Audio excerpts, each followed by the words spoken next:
just want to thank Kelly. She does a great job with these things, so how about a little applause for Kelly? Kelly doesn't know it, but she is very dear to my heart. At the end of last month's meeting, she was doing a little promo for the meeting, and she mentioned that I would be speaking, and she referred to me as the amazing Bob Hamilton. So I'm having some new business cards made. Now, I don't think I've ever been referred to that way, but in thinking about it, I really think she's onto something. I've started encouraging my wife and kids to call me that. But surprisingly, they've been a little slow in the uptake. My wife, Amy, is right there. Raise your hand, Amy. So if you get a chance, would you please encourage her to start referring to me as the amazing Bob Hamilton? So I'm sure you're asking yourself, why is the amazing Bob Hamilton here today? And what does he have to offer that can help me? I'm asking myself the same question, to be honest with you. I've met some of you, and I look around, and it's obvious that I'm not the smartest guy in the room. Now, here's where I was going to joke that I'm a Philadelphia Eagles fan, so I'm not the dumbest person in the room. But my sister, who's a diehard Redskins fan, said, no jokes at the expense of the local football team. So I'm not going to go there. Anyway, so how did I end up in front of you? Long story short, Melissa Anthony, who's in the back there, she had her husband John ask me on the golf course if I would speak about my company for this event. I said sure, before finding out how much it paid and how long I'd have to speak. And I'm kidding about the pay. Apparently Hillary Clinton gets $5,000 a minute and she's broke, so I don't want to go there.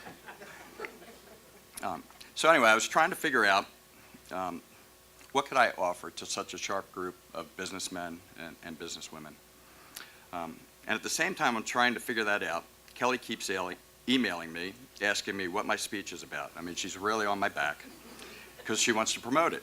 So I figure, okay, I'll come up with a generic title and I'll give it to Kelly and hopefully get her off my back, and then come up with some ideas later.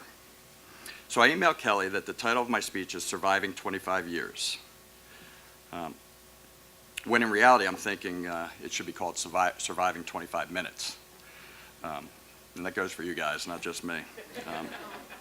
But that wasn't good enough for Kelly. She keeps emailing me, and she says, what's it about? Give her something. Give her anything so she can promote it. And I think at that point I slipped into like a four-corner stall, and she was forced to be creative, and she came up with the title, Surviving 25 Years, An Entrepreneur's Journey. Has nothing to do with my speech, but it sounds great. So I'm racking my brain, trying to think of what I should talk about, and I'm thinking that maybe I should talk about social media or technology, which are things that most business people are interested in. There's only one problem with that idea.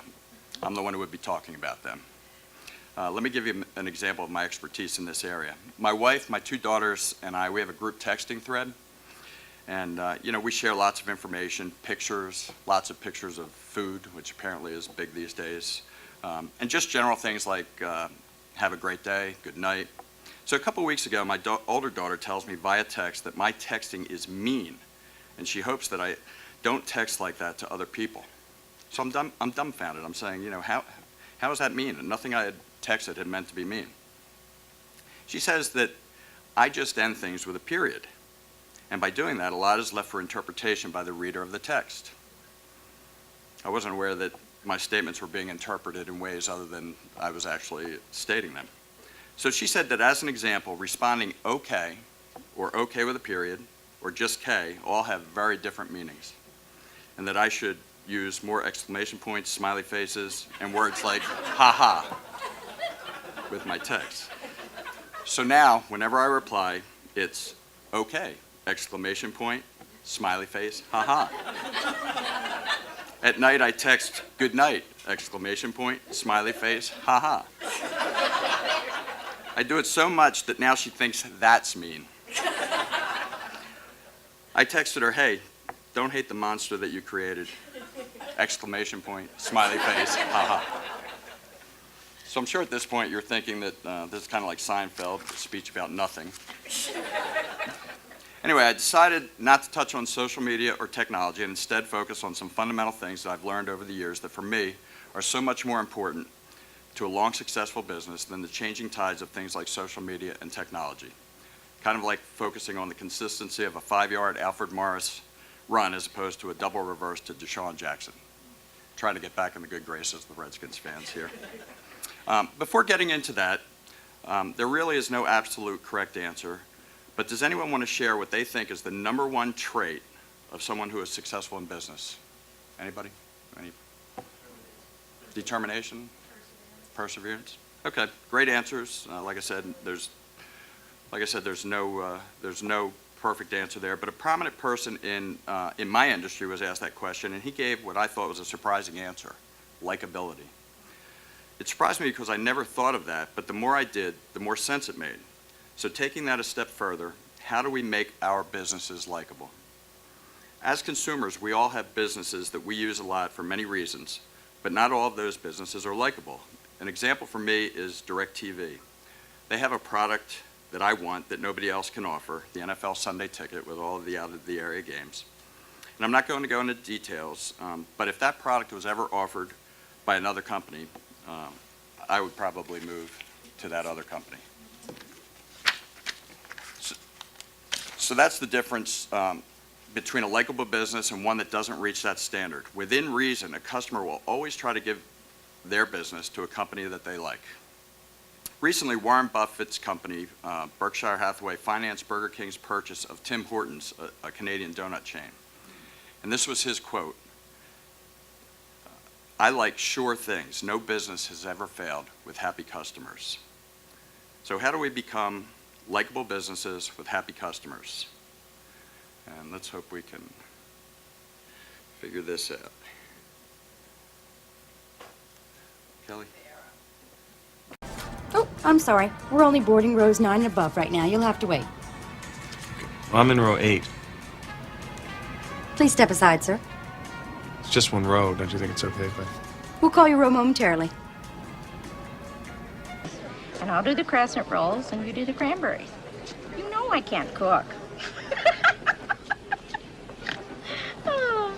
Okay, well, can I place you on hold real quick while I check the knowledge base? All right, thanks.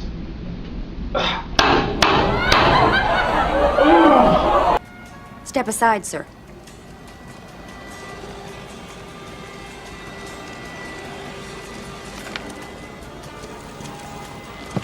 Excuse me, I think you forgot my bread. Bread, $2 extra. $2, but everyone in front of me got free bread. You want bread? Yes, please. $3! What? No soup for you. Could you tell me about some of your phones, please?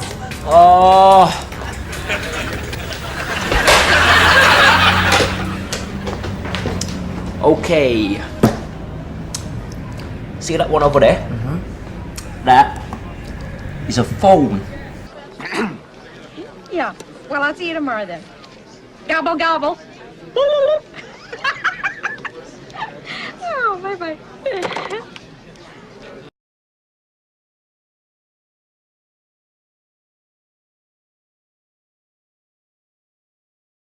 Thank you for waiting. We'd like to continue boarding the aircraft now. We're now boarding all rows, please. All remaining rows.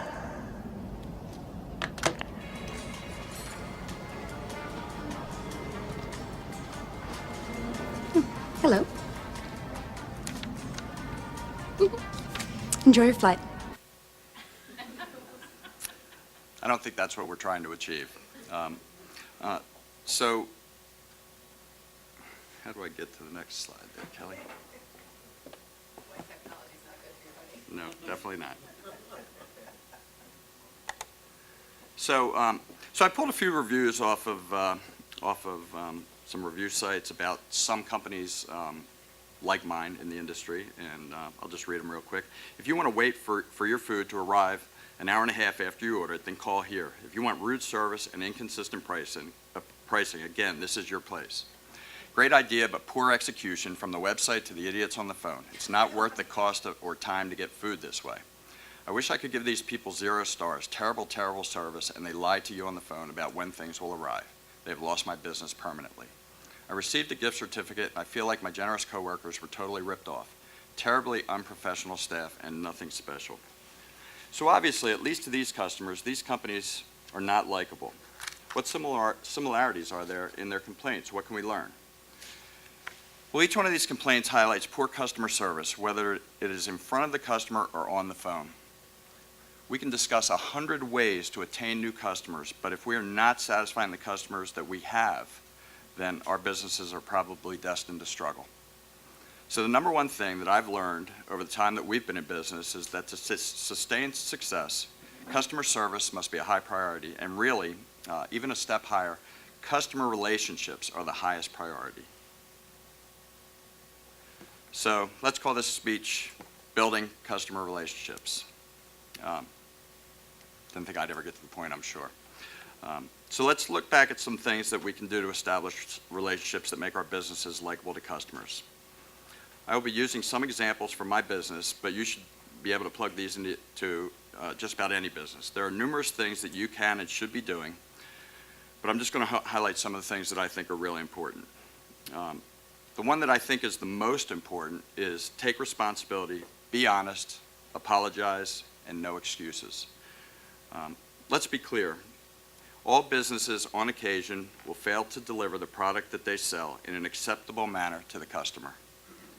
In the case of my company, Waiter on the Way, that could mean the delivery being late, or food items missing, or any number of possibilities.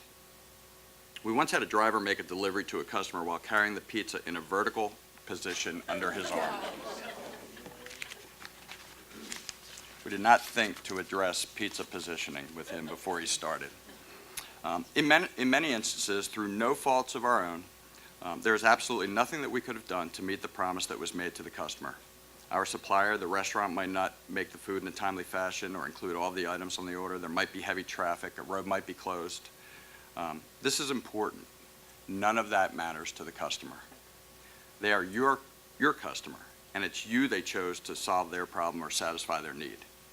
You have not met their expectation, and now they are unhappy, and they are letting you know it. From a likability and customer relationship standpoint, that actually can be a good thing. All businesses will have unsatisfied customers. Many won't ever let you know. The ones that do let you know are actually doing you a big favor. They're giving you an opportunity to make things right with them and keep their business, and they are providing valuable information which can help your business improve its performance. So how can you make this unsatisfied customer a customer that likes your company, a customer who has a relationship with your business which surpasses that of someone just looking to satisfy a temporary need? You start by taking responsibility and apologizing. I believe it is so prevalent for people and businesses to give excuses or reasons, which are often excuses with better PR, to customers that when you don't do that, when you apologize and take responsibility, you are automatically lifted to another level in the eyes of the customer. Of course, you must then do everything that you can to rectify the current situation, and that includes being completely honest about it. Don't tell a customer what you think they want to hear. In Waiter on the Way's case, don't say, I apologize that we're late, it'll be just 5 minutes more, when it's really going to be 10 or 15 minutes more. So be completely honest. So you want to first rectify that current situation, then do whatever's necessary to make things right with the customer. For us, that can include discounting the order, sending gift certificates, sending over free dessert, anything that acknowledges the injury to the customer and really lets you know that you value them. The second thing is, I don't know, but I'll find out. Customers are coming to you to satisfy a need or solve a problem, and often they are relying on your expertise. When a customer presents a difficult question, one of the quickest ways to make them an ex-customer is to try to answer their question when you are unsure of all the facts. In our case, they may have a question about how a particular item is prepared by the restaurant. If through laziness or an uncaring attitude we try to fake an intelligent answer, we risk the customer seeing through the phony reply, and we risk the food actually being delivered in a way that contradicts the answer that we gave to the question.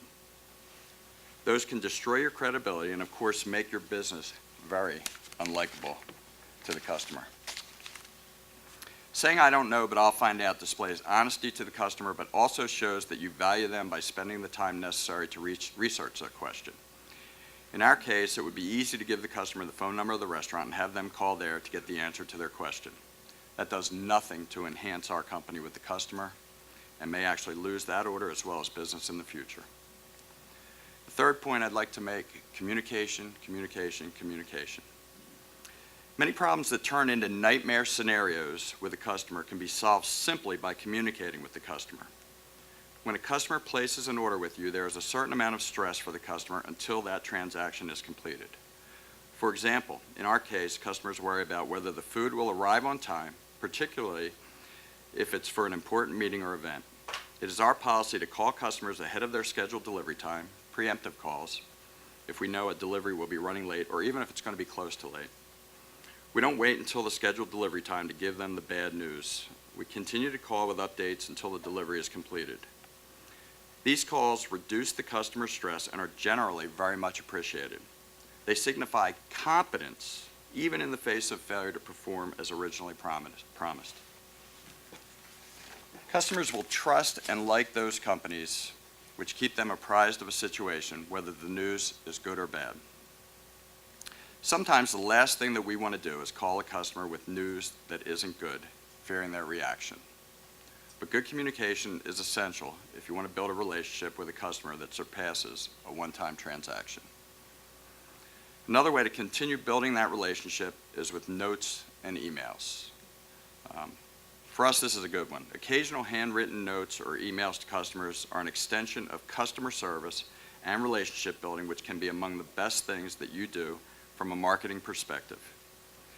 Even if you have satisfied the customer completely for a problem that occurred with one of their orders, a note sent a couple of days later apologizing again for the problem and telling them how much you appreciate their business can separate you from your competitors. Even better can be the note sent for no other reason than to thank them for their business.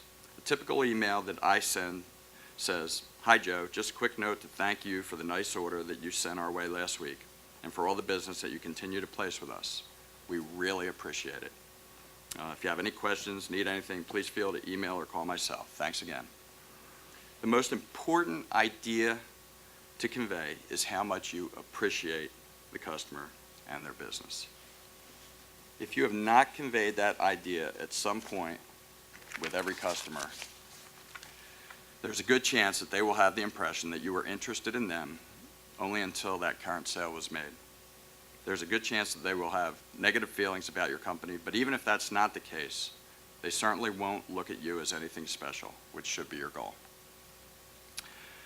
Some final random thoughts. Similar to letting your customers know how much you appreciate them, you should also make it a point to let people who work for you and your vendor suppliers know how much you appreciate them. For a waiter on the way calls to a restaurant after a busy lunch, thanking them for getting all the food out on time goes a long way towards keeping their attitude and effort high when we send an order to them. The same is true for the people that work with and for you. Compliments should exceed corrections if you want to get the best out of people. And that is essential for you to achieve your customer service objectives. Your company won't be perfect every time, but getting the best out of the people who work with and for you will give you the best chance of performing at a consistently high level. Also, keep your businesses in perspective. If you want to keep your attitude and effort in a good place, don't overdo it with work. It is part of life, but not life itself. For me, my faith and my family definitely come before business, and sometimes golf and the NFL do too. Finally, I'd like to read to you a couple of unsolicited emails that our business received, which are examples of the type of relationship building that we all are trying to get to. They both show a personal connection that far exceeds the standard business relationship. If you can get there with your customers, they'll be with you for a long time. The first came from a pharmaceutical rep who was a longtime customer of ours until a couple of years ago. "Bob, I just wanted to take a moment to reach out to you and once again thank you and your organization for the excellent service you have provided to me and my clients over the past year. You truly have been the bright spot in what has been a difficult year for me, both personally and professionally. Your staff has always been responsive, courteous, and most importantly, engaged in representing your company in a consistently positive light. These things are rare in these difficult times and speak volumes not only about the quality of your employees, but also the culture you have created at Waiter on the Way. You should be very proud of both of these facts. I also wanted to let you know that as of this past Friday, my prior organization has optimized, and as a result, I will no longer be part of the company. While I wish them well, I am currently seeking opportunities outside the pharmaceutical industry. One of the things I will miss most is doing business with you and your team. If the chance to work together presents itself again, I will not hesitate to call. Meanwhile, I will tell everyone that I know who is in need of your services just how wonderful my experience has been. I wish you, your staff, and your families all the best. Fondly, Kim B. Just going to read one more and wrap it up. This one came just 2 months ago from a local business here in Rockville. Hello, Bob. I wanted to let you and Jay know that tomorrow will be my last day with my company. I will be retiring and moving to Omaha, Nebraska to live with my daughter and her family. I would like to say that it has been a real pleasure working with you and your crew. Everybody there has been great and has made my job a whole lot easier, probably saved it a few times. Smiley face. I will really miss all of you and will miss not having Waiter on the Way deliveries in Omaha. I may be using you at home a time or two before I actually leave on Tuesday. Feel free to keep in touch. I'd love to hear from you. My home email is luann@yahoo.com. And all the best, Luann. So notes like these are what we're really trying to achieve with our business. If you can make a personal connection with a customer, then they're going to be with you for a long time. So and you know, they really make you feel great too. So anyway, that's all I have. Thanks for listening.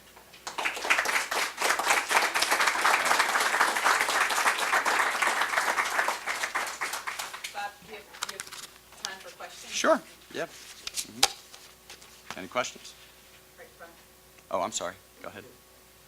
So obviously training and culture building is important to maximize what you've been talking about. How do you feel about doing that?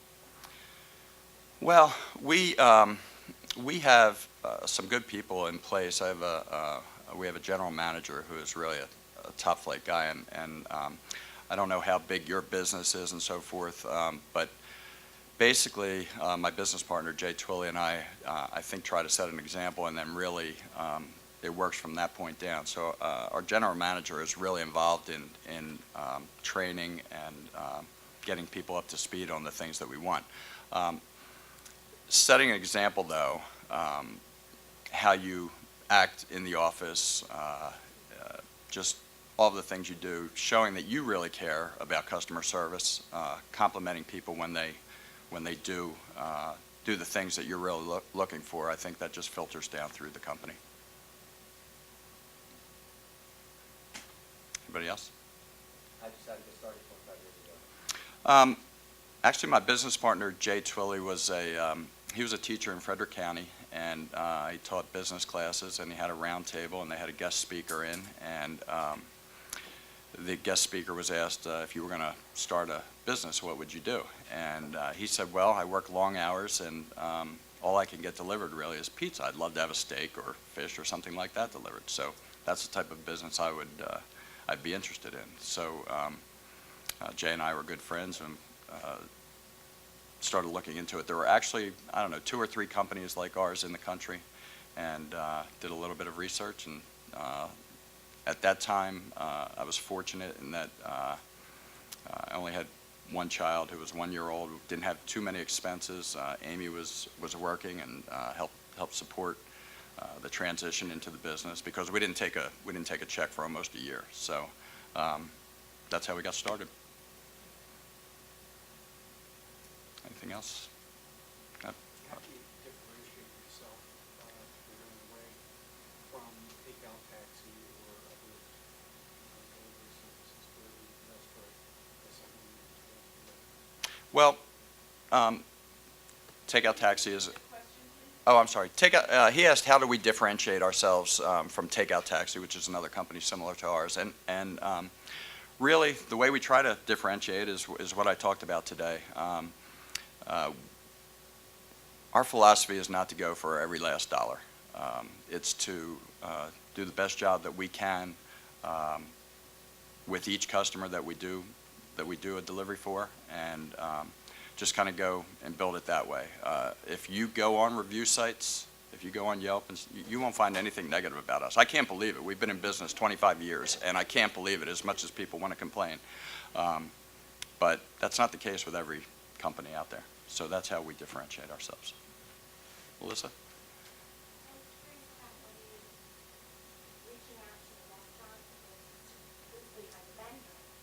Mm-hmm.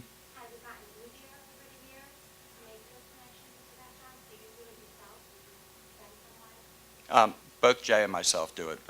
We don't have anybody else who contacts restaurants. I'm not sure if it's easier or not. We work on a commission or a discount from the restaurant, and so we have to convince them that it's a worthwhile venture, it's a profitable venture for them, and we have our sales techniques to do that. Some restaurants have become entrenched in the way they think about things. Others, think differently, and it's just kind of a restaurant by restaurant case. So I'm not sure. I guess in the very beginning it might have been a little more difficult because we were brand new. We didn't have any, anything behind us from experience, and a restaurant, in a sense, could be putting their reputation in our hands. So it's probably a little bit easier now. Anybody else? Okay, thank you.